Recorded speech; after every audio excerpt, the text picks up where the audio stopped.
Haven't met you guys for long, so this time I will make the naval guide and hope you guys can find something useful in this guide. And let's start with some information on the papers, then I will introduce some of the tactics that you can apply on the ships. So let us start with the first tactics for using navies. The little submarine is the smallest navy unit, while it got two extraordinary skills. First, able to attack enemy without getting counters, which is an excellent choice to surround your enemy ships. And second, it deals 160% damage to the aircraft carriers and the cruisers. In those gauge events like the Scorpions, Conquering events or some 3-star events, there will be tons of undying enemies using rocket ships, so the cheap and easy build submarine is your only option. And move on to the next one, the tactics for the destroyer. So the destroyer is like a medium Sherman tank floating on the sea. Easy to use, but never the best choice for you, unless in some events or scenario which there are numerous naval mines or submarines to wipe out. However, the extra damage towards the building like fortress or some coastal cannons helps you to clean a path for your tanks and the cannons to land, like the artillery, like the tanks you are going to land. So it's also to attract some of the firepower if you put it close to the shore. It's like put it around the coastal cannons. They might aim for the destroyer instead of your landing units. But remember, don't block the way of your landing unit in the next round. So take an example.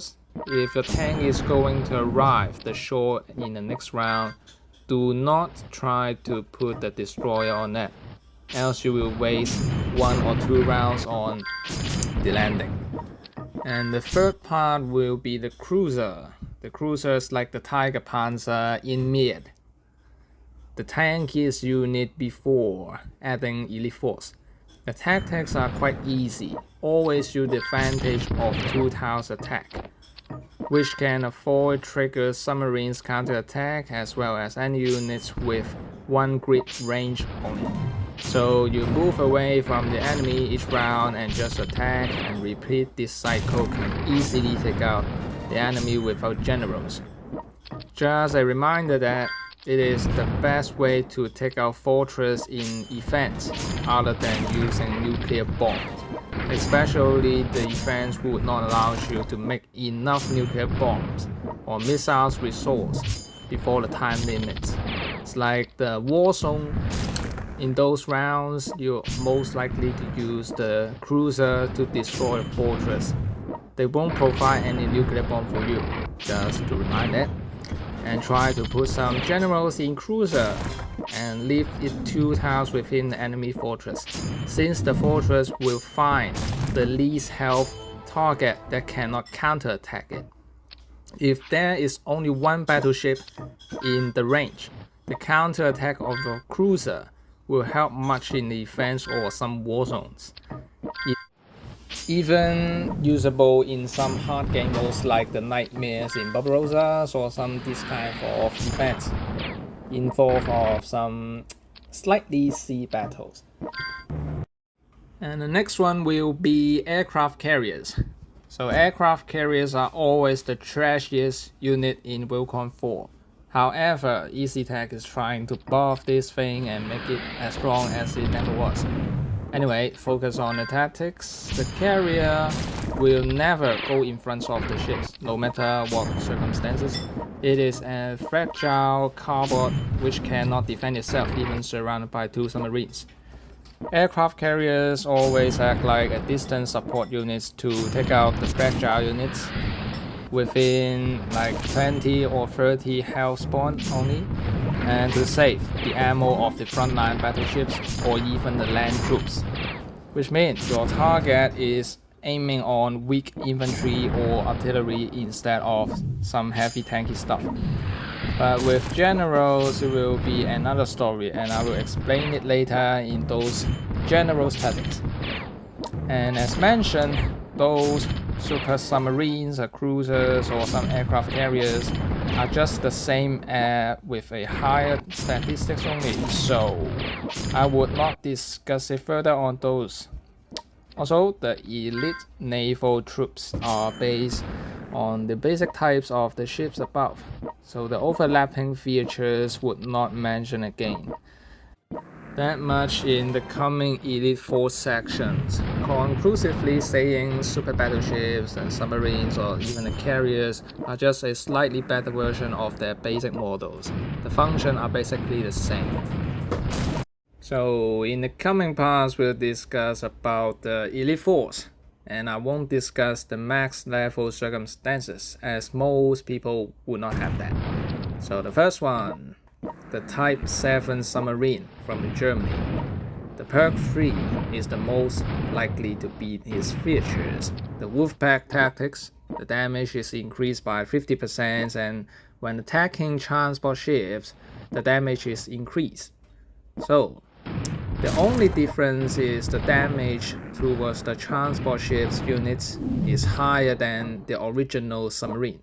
In some effect like the maneuver in the wipe out the enemy event, those 1-star events, will get into the water, and if some of you feel struggle to kill it, please try this submarine instead, and similarly you can use it to kill some tough generals once you bait them into the water, and do not let it get back to land no matter what, using some rumor skills if you cannot hold it at a place. And then the second unit will be the Richelieu Défense. Main feature is surely the joint attack skills. 80% will join the attack of the troops around it, and basically whenever you shoot beside it, it will help you to ping your enemy as well.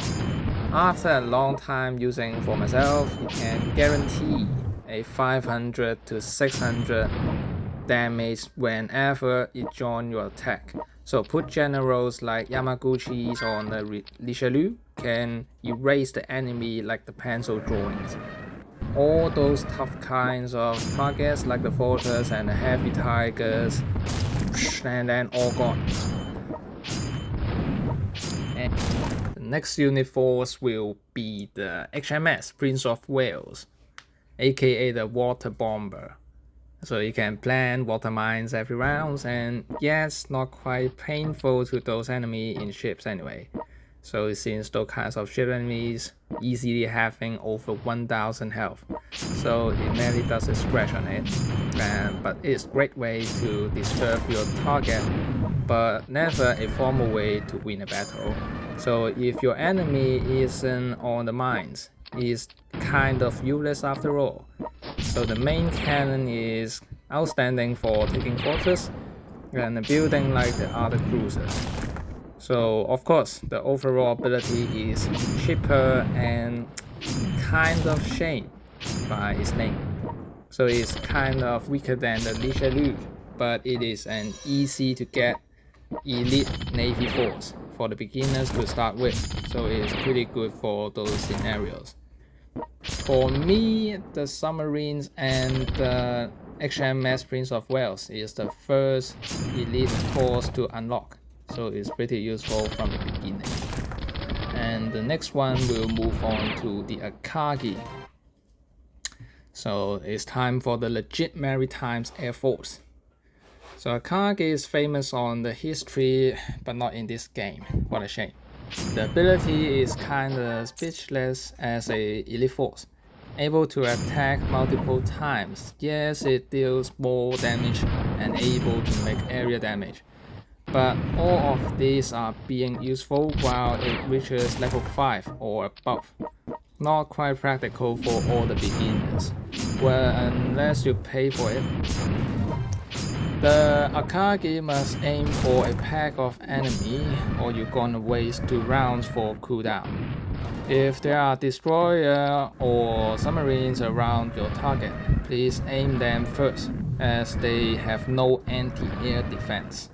dealing higher damage than you shoot either cruisers or the aircraft carriers. They're usually equipped with the anti-air missile, so doesn't do anything on their health. And the next one will be the Enterprise. Another carriers, so far the most valuable carriers in the game. The extra deployment choice for using fighter, bomber, even using some elite air force when upgraded further.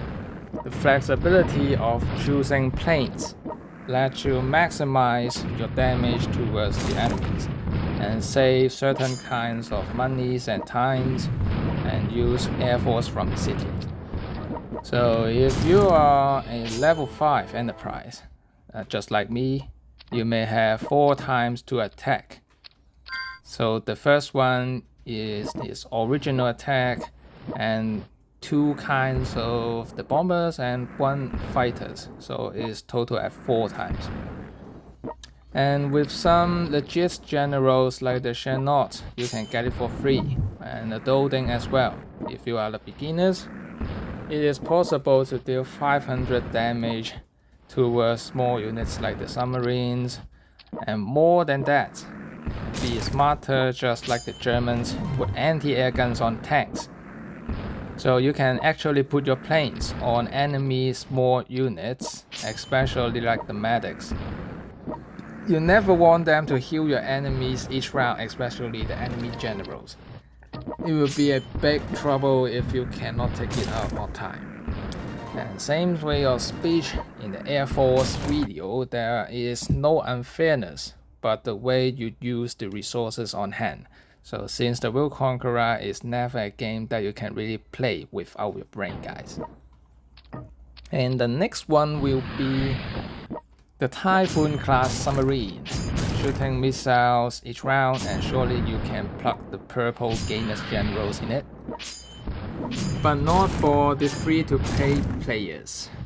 This submarine is hard to collect the fragment unless you play every single defense on routine and keep opening the chest. Anyway, for the tactics, always aim this gate submarine for the highest health objects, like the tanks, the target city, or even the fortresses. Even you cannot one-shot them, at least you can shorten the time if required. And lastly, make sure your submarine stays away from any enemy since it cannot defend itself. Even worse than the carrier. Carrier have a small cannon that can kinda short defense itself, but this submarine, whenever you slap it, it will not fight back. So any unit can be lethal to it, and better put some small units in case of getting disturbance. And many pay to win is suitable on this kind of nuclear launching units. So you can try it if you like so, or even you outplay this game already. The last unit I want to introduce will be the Arleigh Burke-Class. Some kind of hard to describe ship, but anyway, let's move on to this ship with some aviation attackers. And the battleship is with the missile launchers and kind of useful, and the power in game is way too trash comparing to the reality, the real ships. Anyway, this ship is like a normal battleship but with the missiles. The damage towards the building is even weaker than the Prince of Wales sometimes. But with the missiles, it is able to attack an area damage and cause a great advantage when you part with the tank, pushing on the land simultaneously, and make every enemy being one bite size. So you can actually make consecutive punches easily. So I mean this, whenever you make your enemies only remains 20 or 30% of their health, this is most likely the tank can one-shot it and having a consecutive shootings and easier for you to land or to push the front lines. So this ship is better than a cruiser, but a bit more expensive and hard to collect the fragments. just like the Typhoon-Class. Better put it as a trash sweeper-like carriers once your main force is Richelieu. I would say it is better than Prince of Wales, but worse than the Richelieu overall, according to the DPS. This is one particular general perfect for this ship. And guess what? It is Yamaguchi, and I will explain it in the coming sections. The last Navy uniforce will be the Yukikaze. The elite destroyer, and won't say it is very practical for invasion but defensive war. It is able to dodge some of the enemy's attacks, as well as sharing the damage with your allies, so which is slightly worthier for keeping ports and avoid the battleship fire. But there's just one fatal problem, is that it cannot evade the aircraft attack. When you meet these ships as an enemy, please shoot it with bomber while there is no other enemy surrounding it, else the sheer damage doesn't even make a scratch on the boat. And overall, it is still great while facing small amounts of the submarines and the battleship mixed enemy. And it can still fatal attack like the Richelieu. However, if you put it like a rank, it is better than cruiser but worse than the Prince of Wales. It is hard to describe, but the evading enemies' attack skills is pretty useful for some gay events. You can evade some 1000 damage events. It is quite useful and increase its survivability. Here comes the last section of the guide, the selection of the skills and the generals, and here come with the bronze tier first. And surely the first one will be the Kuznetsov. It seems to be common when it is in a normal form, however when you upgrade it, it will be a 6-star general in the Navy and become a golden tier forms.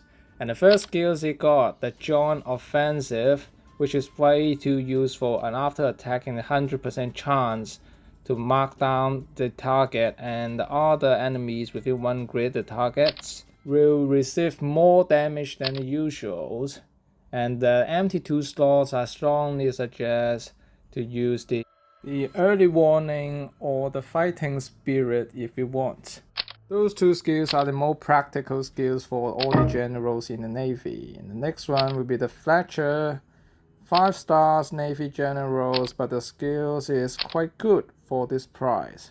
So you may consider it for your beginners Navy general. And move on to the silver tiers. The Halsey, the best Navy general so far after the updates. Same as the Kuznetsov, you can be upgraded to the golden tiers. And the skills it got will make it upgrade to the 6 stars in aviations and the 5 stars in navies. The first skills, Naval Overlord, after commanding the naval troops to attack, the 50% chance to put an effect on the enemy and lower its mobilities. It is quite well to control a group of the enemies in certain areas. And the last 2 skills I suggest to put explosive, or even using rumor if you really want to put Halsey in a way to control a pack of enemies. The Nagumo is pretty good, 6 stars, and the 3 skills are quite practical except the shelters. It's kind of useless and it takes off the 1 slot of the skills. And the last one, up to you if you want to put it on the fortress, breakers, and use explosive. And another Japanese general, Okawa, is kinda similar to the Nagumo, but is more likely to be a 6 stars aviation general in some of the events if it runs out of the air carriers generals. The Mountbatten, 5 stars navies. I guess it might got upgrades like the Halsey or the Kuznetsov to golden tiers on the later on updates. Pretty good for its price. And the Mikawa is not quite great, since the first skills is just like the blitz curse on a tank, just to evade some of the attack. And the wolf pack, if you are run out of the allies, it is kind of useless as well. Move on to the next one will be the golden tiers. Start from the weakest, which is Dunits. It is quite useful and strong before as a 6-star Navy generals, but the skills, the wolf pack and the depot ships, it is not quite practical in after the updates. It's kinda trash, I have to say, and the skills it got is mainly for attack but not defense. The next one will be the Yamamoto. You can see from the 6 stars aviations, it is more likely to be an air carriers generals. The explosive and the carpet bombing is quite ideal for using the planes to bomb a city with some enemies like the infantry or the artillery inside. And the next one will be the Raiders, able to upgrade to 6 stars Navy generals. The first 2 skills is kinda default, and the third skill is what we want, the early warnings. You can basically avoid damage 100% in each round, which make it much tankier in those kind of gay events like the Scorpions or the Frontiers. And the best free-to-play generals, of course, the Yamaguchi. As I mentioned, it is the best Navy generals. Also, it is 6 stars in aviations, which is the best players for the Arleigh Burke-Class, the battleships, and it is great to use in some kind of aircraft carriers if it runs out of the Air Force. So you can put the early warnings at its default and the first skills. In every shot, it can recover 5% of its health. It is ridiculous, and such a generals. From the day I bought this guy, he haven't died even once in every single game mode. So even in the 4 stars, he will not die. Just consider buy it. And don't forget you have a free to play Health Rich. From the beginning you can get it for free and kind of okay if you want to upgrade it. I would rather select Horton. And the Shannon, you can basically put it on some of the navies because like the Doldings, the aviation generals, you are most likely to put them in the air carriers, and you can use the plane to support your frontline units every round. And please do not ignore this kind of small damage and cheap damage. It can help you to change the ending of the game after all. And this is the introduction of the generals. And don't forget that the Gala is quite good on the aviation as well. You can put it in the city and keep bomb the enemies. After all, this Navy guide I want to show you the Victoria Harbour of the Hong Kong. So see you next time.